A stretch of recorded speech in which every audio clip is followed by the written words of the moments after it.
أهلا بكم في الأجزخانة. النهاردة هنتكلم عن بعض العلاجات الشائعة جدا للسعال الجاف. ولكن قبل ما نتكلم عن العلاجات والوصفات الطبيعية للكحة الناشفة لازم نعرف إيه هو السعال الجاف. السعال هو رد فعل تلقائي بيطهر مجرى الهواء من المهيجات والمخاط. هناك نوعان من السعال: سعال منتج وسعال غير منتج. السعال المنتج ينتج بلغم أو مخاط بيتم تطهيره من الرئتين، في حين أن السعال غير المنتج لا يصاحبه خروج بلغم أو مخاط، وقد يسبب إحساسا بالدغدغة في الحلق، وغالبا ما يحدث بسبب تهيج الحلق، ويعرف شائعا بالسعال الجاف. طب إيه هي الأسباب الشائعة للسعال الجاف؟ أهم الأسباب الشائعة للسعال الجاف: الربو وضيق التنفس. يعد أيضا ارتجاع حمض المعدة إلى المريء من أسباب السعال الجاف والتهاب الحلق. ومن أهم الأسباب الشائعة الأخرى للسعال الجاف التنقيط الأنف الخلفي، فقد يتسبب نزول إفرازات سائلة أو مخاط من الجزء الخلفي من الأنف إلى الحلق في تهيج الحلق والإصابة بالسعال. ومن الأسباب الأخرى للسعال الجاف العدوى الفيروسية، فقد تؤدي العدوى الفيروسية إلى تهيج الممرات التنفسية مسببة كحة جافة بعد انتهاء العدوى، ربما تستمر فترة طويلة تصل إلى شهرين. الحساسية أيضا من الأعراض المباشرة للسعال الجاف، فيؤدي التعرض للمثيرات الحساسية مثل حبوب اللقاح إلى الإصابة بالحساسية ومن ثم حدوث السعال. ومن أهم الأسباب الشائعة للكحة الناشفة أيضا مرض كوفيد-19. تعد الكحة الناشفة أيضا من أعراض كورونا المبكرة، حيث أن معظم الأشخاص يصابون بالسعال الجاف بسبب كورونا، وقد يستمر مدة تصل إلى 19 يوم. هناك أسباب أقل شيوعا للسعال الجاف كالمواد المهيجة مثل دخان السجائر ودخان المصانع وعوادم السيارات والأتربة، والمواد الكيميائية كغاز ثاني أكسيد الكبريت وأكسيد النيتروجين. يعد أيضا السعال الديكي من الأسباب الأقل شيوعا للسعال الجاف، وهو مرض بكتيري معدي بيسبب نوبات سعال شديدة ومزعجة. من الأسباب الأقل شيوعا للسعال الجاف أيضا انخماص الرئة أو همود الرئة، وهو حدوث انكماش مفاجئ للرئة نتيجة التعرض لإصابة أو أمراض الرئة.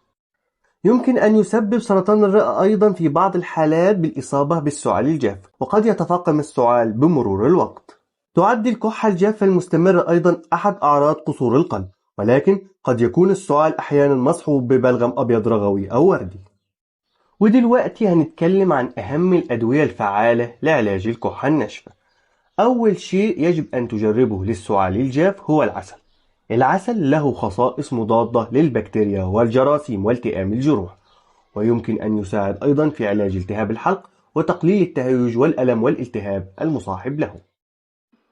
يمكن تناول العسل بالملعقة عدة مرات في اليوم، أو إضافته إلى الشاي أو الماء الدافئ للشرب.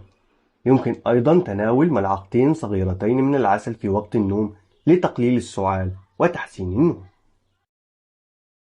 ولكن هنا يجب أن تتذكر شيئا واحدا: لا تعطي العسل أبدا لطفل أقل من عام واحد. يمكن أن يسبب ذلك مضاعفات نادرة تسمى متلازمة الطفل الرضيع أو متلازمة الطفل المرن، وتسبب التسمم الغذائي للرضع، وذلك بسبب ابتلاع السم البكتيري الذي يمكن أن يكون موجودا في العسل، وهو غير ضار بالنسبة للأطفال الأكبر سنا والبالغين. من أهم العلاجات الأخرى للكحة الناشفة هي غسل الفم بالماء والملح الدافئ.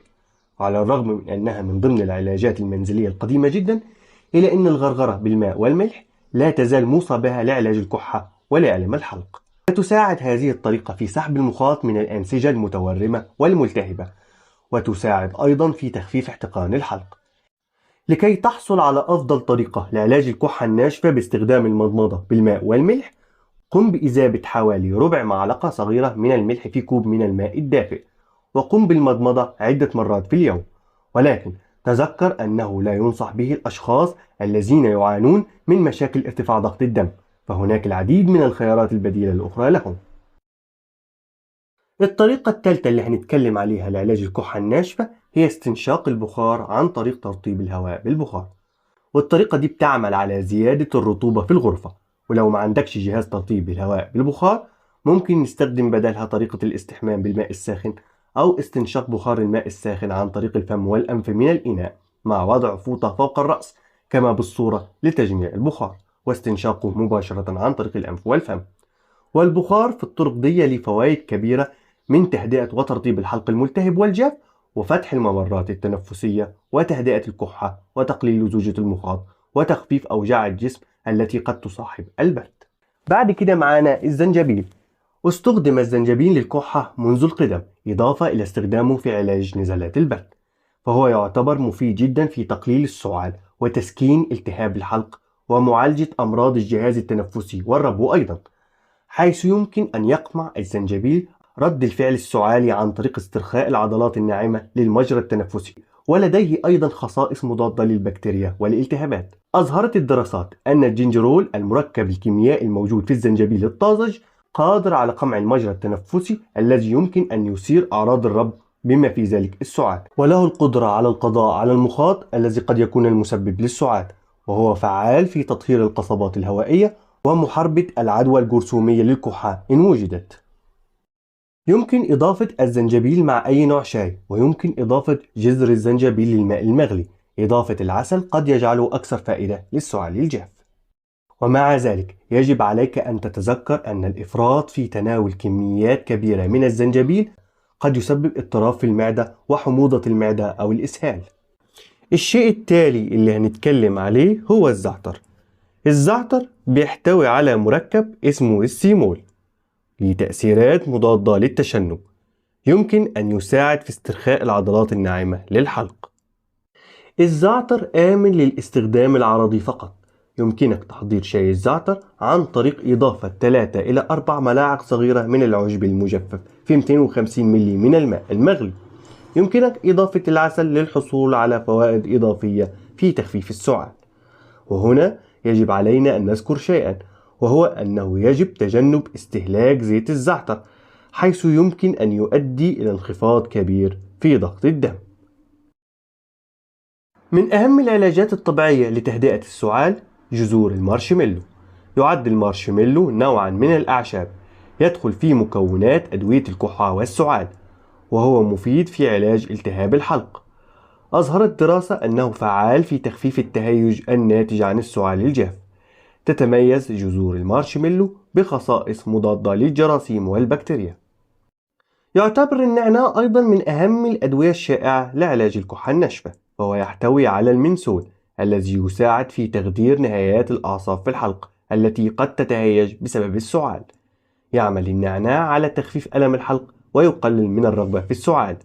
يمكن تناول أقراص النعناع أو شرب شاي النعناع إذا كنت تعاني من السعال في الليل، فشرب شاي النعناع قبل النوم قد يكون مفيدا.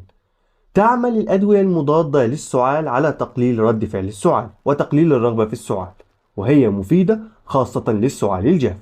يحتوي بعض الإضافات على الكودايين وتكون متاحة بوصفة طبية فقط، بينما تحتوي الأدوية الأخرى المتاحة دون وصفة طبية على مكونات فعالة مثل الديكستروميثروفان والكافور أو المنسول. يجب أن تعلم أن الديكستروميثروفان لا يعالج السعال الذي يسببه التدخين أو الربو أو الانسداد الرئوي المزمن. قد يصاب الشخص بالسعال الجاف دون أي أعراض مرضية أخرى مرافقة، أو يصاب به أثناء تعرضه للإنفلونزا أو نزلات البرد، وقد يستمر السعال حتى بعد الشفاء من هذه الأمراض.